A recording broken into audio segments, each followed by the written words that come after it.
महाभारत के चीरहरण प्रसंग सुने। मुझे लगता है जो जैसा पाप करता है उसी प्रकार का दंड भी पाता है। मनुष्य अपना दंड स्वयं निश्चित करता है। मुझे लगता है महाभारत एक पूर्ण न्याय शास्त्र है और चीरहरण उसका केंद्र बिंदु। इस प्रसंग के बाद भी पूरी कथा इस घिनौने अपराध के अपराधियों को मिले दंड की कथा है। वह दंड जिसे निर्धारित किया भगवान श्री कृष्ण ने और किसी को नहीं छोड़ा। दुर्योधन ने उस अबला स्त्री को दिखाकर अपनी जंघा ठोकी थी तो उसकी जंघा तोड़ी गई। दुशासन ने छाती ठोकी तो उसकी छाती फाड़ दी गई। महारथी कर्ण ने एक असहाय स्त्री के अपमान का समर्थन किया तो कृष्ण ने असहाय दशा में ही उसका वध किया। भीष्म ने यदि प्रतिज्ञा में बंद कर एक स्त्री के अपमान को देखने और सहन करने का पाप किया तो असंख्य तीरों में बीन कर अपने पूरे कुल को एक एक कर मरते हुए भी देखे। भारत का कोई बुजुर्ग अपने सामने अपने बच्चे को मरते देखना नहीं चाहता, पर भीष्म अपने सामने 4 पीढ़ियों को मरते देखते रहे। जब तक सब देख नहीं लिया तब तक मर भी नहीं सके। यही उनका दंड था। धृतराष्ट्र का दोष था पुत्र मोह, तो 100 पुत्रों के सबको कंधा देने का दंड मिला उन्हें। 100 हाथियों के बराबर बल वाला धृतराष्ट्र सिवाय रोने के और कुछ नहीं कर सका। दंड केवल कौरव दल को ही नहीं मिला था, दंड पांडवों को भी मिला। द्रौपदी ने वरमाला अर्जुन के गले में डाली थी, सो उनकी रक्षा का दायित्व सबसे अधिक अर्जुन पर था। अर्जुन यदि चुपचाप उनका अपमान देखते रहे तो सबसे कठोर दंड भी उन्हीं को मिला। अर्जुन पितामह भीष्म को सबसे अधिक प्रेम करते थे तो कृष्ण ने उन्हीं के हाथों पितामह को निर्मम मृत्यु दिलाई।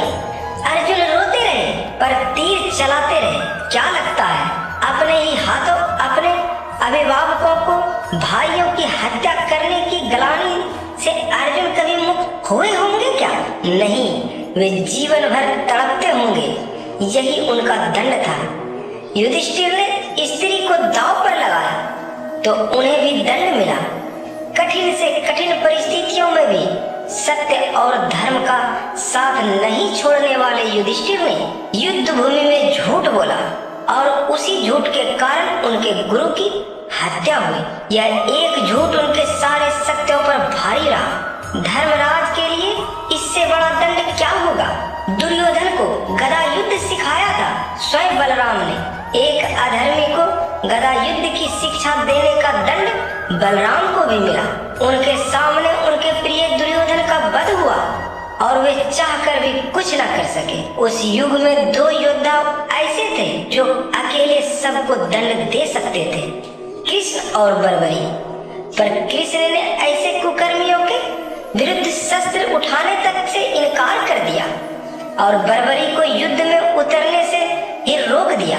लोग पूछते हैं कि बर्बरी का वध क्यों हुआ? यदि बर्बरी का वध नहीं हुआ होता तो द्रौपदी के अपराधियों को यथोचित दंड नहीं मिल पाता। कृष्ण युद्ध भूमि में विजय और पराजय तय करने के लिए नहीं उतरे थे। कृष्ण के अपराधियों को दंड दिलाने उतरे थे। कुछ लोगों ने कर्ण का बड़ा महिमा मंडन किया है, पर सुनिए, कर्ण कितना भी बड़ा योद्धा क्यों न रहा हो, कितना भी बड़ा दानी क्यों न रहा हो, एक स्त्री के वस्त्र हरण में सहयोग का पाप इतना बड़ा है कि उसके समक्ष सारे पुण्य छोटे पड़ जाएंगे। द्रौपदी के सामने द्रौपदी के अपमान में किए गए सहयोग ने यह सिद्ध कर दिया कि वह महानीच व्यक्ति था और उसका वध ही धर्म था। स्त्री कोई वस्तु नहीं कि उसे दांव पर लगाया जाए। कृष्ण के युग में 2 स्त्रियों को बाल से पकड़कर घसीटा गया। देवकी का बाल पकड़ा कंस ने और द्रौपदी का बाल पकड़ा दुशासन ने। कृष्ण ने स्वयं दोनों के अपराधियों का समूल नाश किया। किसी स्त्री के अपमान का दंड अपराधी के समूह नाश से ही पूरा होता है। भले वह अपराधी विश्व का सबसे शक्तिशाली व्यक्ति क्यों ना हो। यही न्याय है, यही धर्म है और इस धर्म को स्थापित करने वाला भारत है, सनातन धर्म। जय श्री कृष्ण, हरे कृष्ण हरे कृष्ण।